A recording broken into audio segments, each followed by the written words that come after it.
Orang itu menjadi kikir itu karena nganggap hidup itu lama dan uang itu penting. Kalau zaman Nabi itu sederhana kalau melihat hidup. Pernah suatu saat Nabi itu punya jatah makan karena Nabi itu hidupnya juga pas-pasan. Jadi Nabi itu unik. Beliau di satu sisi kaya raya, bisa ngurmat Abu Hurairah, Ammar, Suhaib.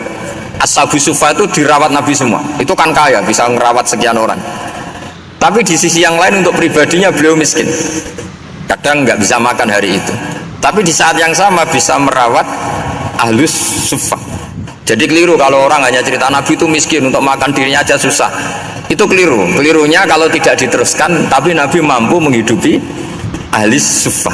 Singkat cerita jatah makannya Nabi itu dikasihkan orang ketika Nabi tanya, ya Aisyah, makanan jatah saya di mana? Oh ya Rasulullah, tadi ada orang minta tak kasihkan, maka makanan itu habis. Apa kata Nabi? Kamu salah Aisyah. Yang kamu kasihkan itu justru yang masih. Ya, yang kamu kasihkan itu justru yang masih. Sehingga Nabi menganggap, makanya Nabi terus ngendikan, ya kalau mukhatabnya lelaki ya kira-kira begini. Wahal laka min malika illa ma akalta fa'afnaita walabista fa'ablaita. Terus hanya watasaddaqta fa'abqaita, kata Nabi. Harta kamu ya kamu makan kemudian ke WC jadi kotoran, atau punya pakaian mewah nanti rusak. Watasaddaqta fa'abqaita. Ada yang kamu sedekahkan yaitu yang abadi sampai akhir. Sehingga banyak pengusaha yang mencintai saya setelah tak ajari hadis itu, misalnya punya uang 1 miliar karena dia spekulan atau pedagang rawan bangkrut, disedekahkan ke masjid 50 juta, yaitu yang abadi. Jadi kalau suatu saat bangkrut, dia masih punya uang 50 juta di akhirat. Jadi Nabi itu mengajari sedekah itu apa? Ya sedekah itu pengabadian uang.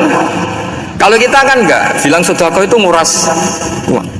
Itu pikirannya setan dan pikirannya orang Islam.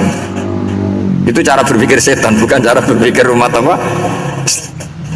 Sehingga Sayyid Ali Zainal Abidin itu kalau ada orang minta kemudian beliau ngasih, itu beliau bilang gini, marhaban biman hamala zati ilal akhirah. Matur nuwun nggih jenengan sing beto sangu kula ndak. Jadi dianggap teller saja. Orang yang minta uang beliau itu dianggap tukang nyatet bank itu. Karena sudah ditabungkan, ya sudah. Kalau kita kan enggak, wah pengemis tuh ganggu gini-gini. Kecuali pengemis profesi ya mungkin kita agak-agak enak. Pada zaman akhir tuh ada pengemis apa? Profesi, jadi repot.